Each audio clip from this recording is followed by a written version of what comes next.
yang banyak orang nggak tahu, planet itu adalah energi yang mempengaruhi kita ini, gitu ya. Saat kita lahir. Sampai hari ini, Okay. sekarang ini Sekarang Mas pun sedang masih, dipengaruhi dengan planet. dan tiap orang berbeda-beda. Tergantung bercatnya.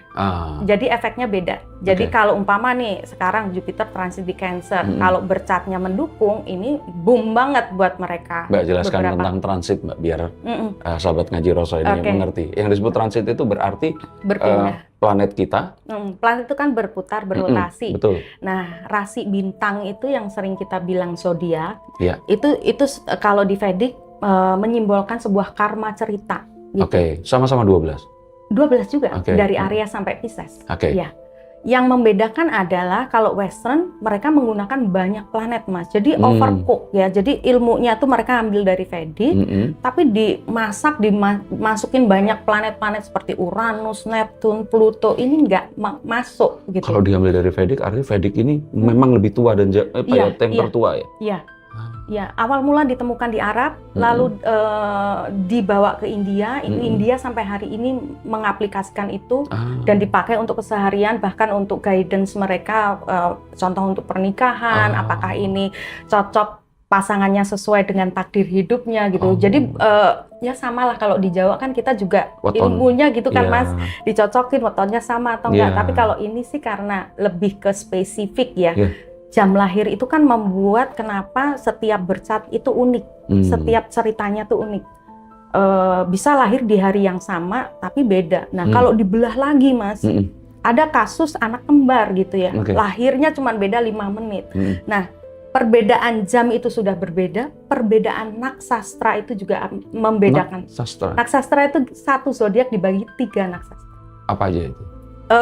Macam-macam, jadi itu ada anak sastranya, ada barani, ada ini macam-macam Mas. Tapi dibagi 3 session gitu ceritanya. Jadi kalau kembar, mereka lahir di umpama nih zodiaknya masih sama di Capricorn, tapi dia di pada 2 atau pada 3 ini karakter karma udah berbeda. Itu yang mungkin Western sulit untuk membedah ketika ada anak kembar membuat bercat. Kalau di Vedic bisa seperti itu, didetailkan ini kasus untuk anak-anak kembar gitu. Tapi kalau untuk yang normal cukup zodiaknya aja cukup gitu, karena akan sudah mempengaruhi perjalanan hidup mereka. Tapi kalau kembar itu lebih spesifik. Dalam numerologi itu ada pengaruh planet atau tidak? Iya. Sama iya, karena angka itu ditimbulkan dari semua itu energi. Jadi tadi saya bahas planet itu sebuah energi, jadi setiap angka itu akan mengandung energi dari planet tertentu, seperti angka 1 itu matahari, angka 2 itu bulan, angka 3 Jupiter dan seterusnya sampai 9. Bentar. Ada yang. Nah, Mbak, dari apa yang dipelajari, Mbak berpindah ke Bali saat mempelajarinya itu, atau belajar dulu baru akhirnya ke Bali? Belajar dulu, tapi sampai hari ini saya masih belajar ya Mas. Belajar dulu, jadi saya itu banyak, ini mungkin bisa menginspirasi yang di luar, karena banyak orang berpikir saya harus belajar dulu sampai pinter, baru saya menekuni sebuah profesi. Case-nya di saya belajar sambil saya praktekkan. Yang saya berikan sesuai dengan apa yang saya pahami. Jadi bukan, belum paham terus saya kasih gitu, ya nggak boleh. Tapi dengan seperti itu akan mempercepat kita untuk cepat belajar sebenarnya, karena kita langsung praktek kan gitu. Iya, mengerti itu. Berarti ini untuk sahabat ngaji Roso, apapun itu pesan dari Mbak Mona adalah jangan menunggu kita untuk merasa atau dianggap seseorang ini, kita ini sudah hebat sudah hebat atau apa. Tapi memang belajar harus benar dulu yang pertama ya. Tapi saat kita sambil belajar juga sambil praktek, karena itu sebenarnya terutama hal-hal yang sifatnya skillful, harus menggunakan keterampilan. Ini memang harus turun ke lapangan secara langsung. Betul. Karena dengan sering melakukannya gitu kan Mas, jadi kayak rutinitas itu yang akan membuild up power kita gitu. Betul. Jadi kita akan bisa menguasai lapangan tapi juga behind the scene-nya gitu. Tapi juga jangan terus berpikir ilmu ini sudah cukup, udah ini. Karena selama yang saya sampai hari ini ngulik bercat itu, ternyata ketika saya mempelajari lagi lebih dalam, itu lebih banyak lagi yang saya banyak nggak taunya gitu. Dan kenapa Bali? Kenapa? Kenapa kok ke Bali? Kenapa nggak ke Jakarta? Intuisi aja Mas, Oh, iya? nggak tahu. Tapi kecil saya memang dibesarkan di Bali ya, terus pindah ke Semarang umur 16 tahun saya pindah ke Semarang. Oh, berarti sebelum 16 di Bali? Iya, iya, di Oh, Sukawati, oke. di Gianyar. Oh, iya. Lalu saya pindah. Jadi ketika saya itu udah yang saat itu hancur, saya tahu nih saya ini harus menjadi sesuatu yang lain dan saya harus keluar di zona yang sudah tidak membantu untuk saya berkembang lagi gitu ya. Yeah. Terus saya kepikiran di mana nih gitu. Tiba-tiba Bali karena memori saya mengingat ketika saya waktu kecil happy saya di situ gitu ya. Saya ngerasa free aja, free spirit aja ketika saya waktu di Bali. Oh iya ya, waktu di Bali itu saya lebih kreatif, saya lebih begini, saya lebih begitu. Ya udah deh di Bali aja. Oh. Jadi datang ke Bali itu dengan tidak membawa apa ya yang sekarang ya, Mbak Mona yang udah bisa begini. Jadi masih yang tadi saya bilang masih merintis gitu. Dan waktu itu pun langsung ke Bali, langsung berprofesi sebagai ini atau sambil mengerjakan yang lainnya dulu, Mbak? Awalnya mengerjakan yang lain, ini sebagai sambilan aja. Tapi balik lagi Mas, kayak saya ditegur lagi sama Tuhan, Mona kan kamu tahu ini enggak gitu ya, fokus di sini lagi gitu ya. Karena saya banyak chaosnya gitu, secara emosional, spiritual juga saya ngerasa banyak chaos ketika saya menjalani bidang yang bukan di ranah servis gitu. Betul. Terus akhirnya saya surrender aja sama Tuhan, ya Allah kalau memang ini takdir saya, memang saya harus kesini, ya udah saya dedikasikan deh hidup saya untuk ini dulu gitu ya. Akhirnya saya menekuni tarot. Nah dari mulut ke mulut akhirnya saya mulai banyak dikenal karena diajak Labrisa untuk attend di situ di Sunday Market. Nah di situ mulai banyak orang melebar aja Mas gitu. Iya. Dan ini juga pesan untuk sahabat Ngaji Roso bahwa untuk kalian semua yang memiliki ketertarikan atau mungkin talenta di bidang yang sama dengan Mbak Mona ini, jangan merasa ragu untuk mengeksplorasi karena kebanyakan orang-orang ini merasa takut bahwa hal seperti ini itu kurang menjamin dalam kehidupan. Tapi kan kita lihat kan Mbak Mona di sini ya kan. Ini kalau dari jarak dekat saya teringat Mbak Yunisara ini.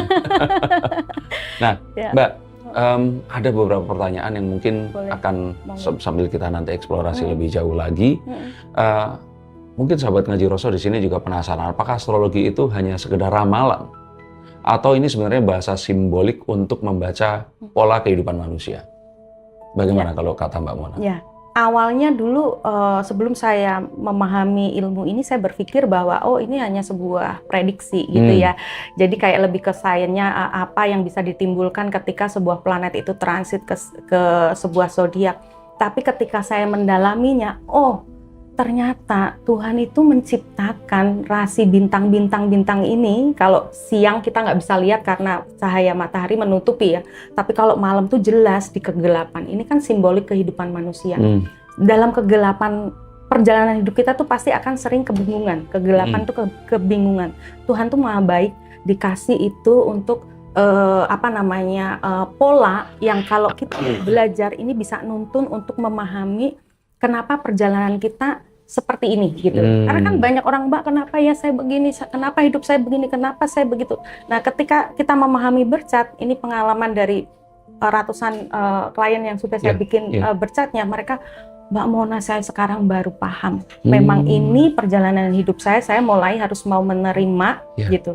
Karena apapun itu, di Vedic juga mengajarkan saya untuk kita tuh direinkarnasi dalam kehidupan ini bukan hanya sekedar untuk mengejar materi atau apa gitu ya, lebih ke material achievement gitu loh.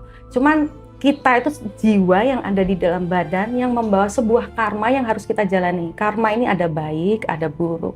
Betul. Nah ini banyak orang yang nggak paham tentang definisi karma. Mereka pikir karma itu adalah ketika saya nyolong, ini bisa nyolong tapi sekarang aja gitu. Tapi kalau di Vedic tidak, di Vedic akan terlihat pola apa yang dilakukan jiwa itu di past life sehingga dia harus menerima sebuah kejadian di kehidupan ini.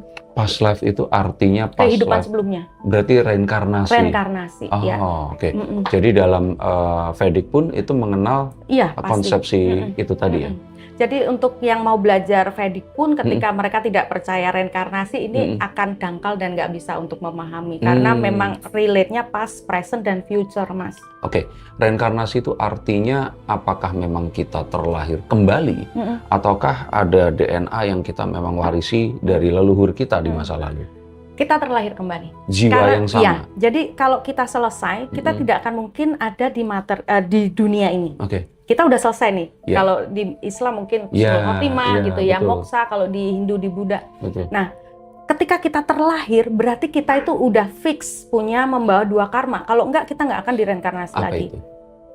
Karma baik dan karma buruk. Oh, karma baik, karma buruk Ya. ya. Oke, saya kira. Nah, terus banyak orang yang terlahir dengan maaf, kekurangan gitu ya.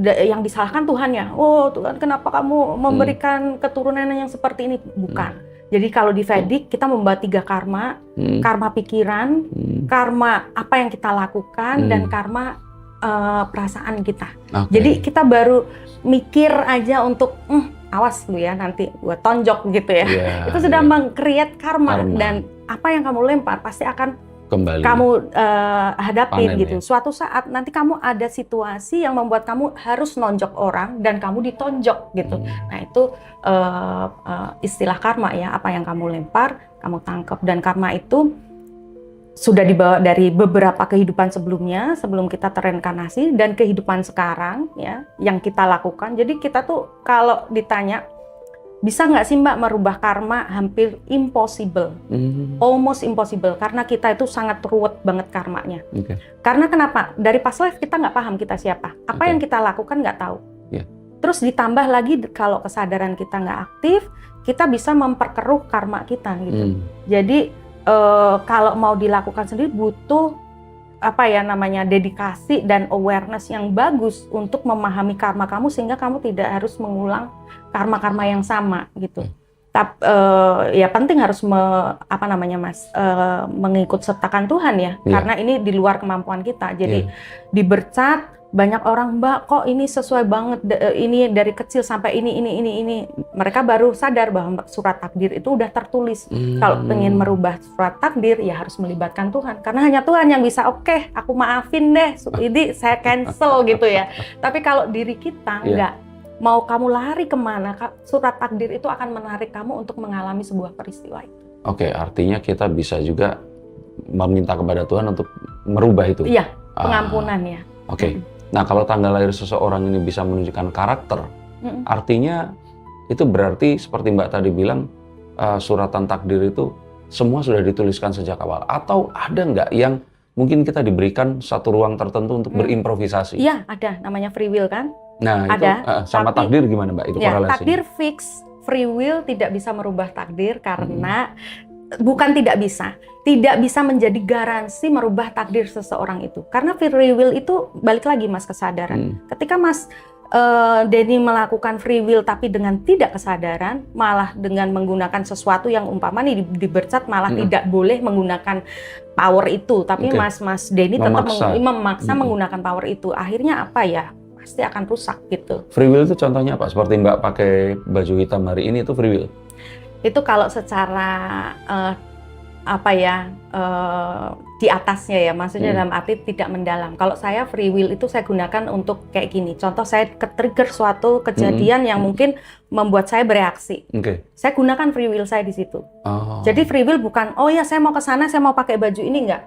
Jadi konsep free will buat saya adalah, oke, saya tenang, saya memahami nih karma di bercat saya, ini adalah ini. Bagaimana saya mengoreksi nih karma kejadian di depan saya sehingga ini tidak membuat sesuatu yang akan menyulitkan saya ke depan. Jadi free will itu untuk setiap manusianya beda konsepnya, tergantung tingkat kesadaran seseorang. Kalau takdir, apakah termasuk diantaranya kita berjumpa, Mbak berbagi ke sahabat ngaji Roso, ini takdir? Betul. Oke. Nah kalau dalam hal ini contoh free will-nya itu di sebelah mana Mbak? Kalau Mbak boleh jelaskan. Contoh free will-nya, misalkan di kejadian ini. Ketika saya interaksi dengan Mas Denny, apa nih kesadaran saya? Saya datang ke sini untuk wawancara, untuk sebuah topik yang hanya untuk konten, atau saya pengen mengedukasi, itu kan free will juga ya. Itu free will ya. Dan apakah saya mengatakan sesuatu yang memang ini akan membuat orang menjadi lebih lift up, semangat. Apa saya hanya akan menebarkan sesuatu yang membuat orang takut gitu. Nah ini free will kalau buat saya. Dan kalau saat Mbak sekarang bercerita, terus kemudian disaksikan oleh sahabat Ngaji Ros atau siapapun yang menonton tayangan ini, dan orang itu seperti Mbak di masa lalu mengalami atau dia sedang mengalami fase kejatuhan, tapi terus kemudian dengan melihat ini dia jadi pengen belajar juga seperti ini, itu artinya free will-nya dia untuk menentukan dia tertarik dan ingin belajar, dan itu merubah takdirnya dia menjadi seorang yang jadi bukan healer ya, kalau kita bilang seseorang yang assisting orang lain kayak Mbak juga.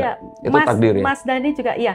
Kalau di Bercat spesifik kok Mas, akan ketahuan memang karma pekerjaannya apa. Apakah orang ini menuju ke sebuah service area seperti kita, atau mereka memang di sini untuk chasing sukses. Jadi nggak bisa semuanya tuh semuanya nggak bisa disamaratakan dalam arti karena pengalaman hidup saya seperti ini, terus orang harus seperti saya enggak.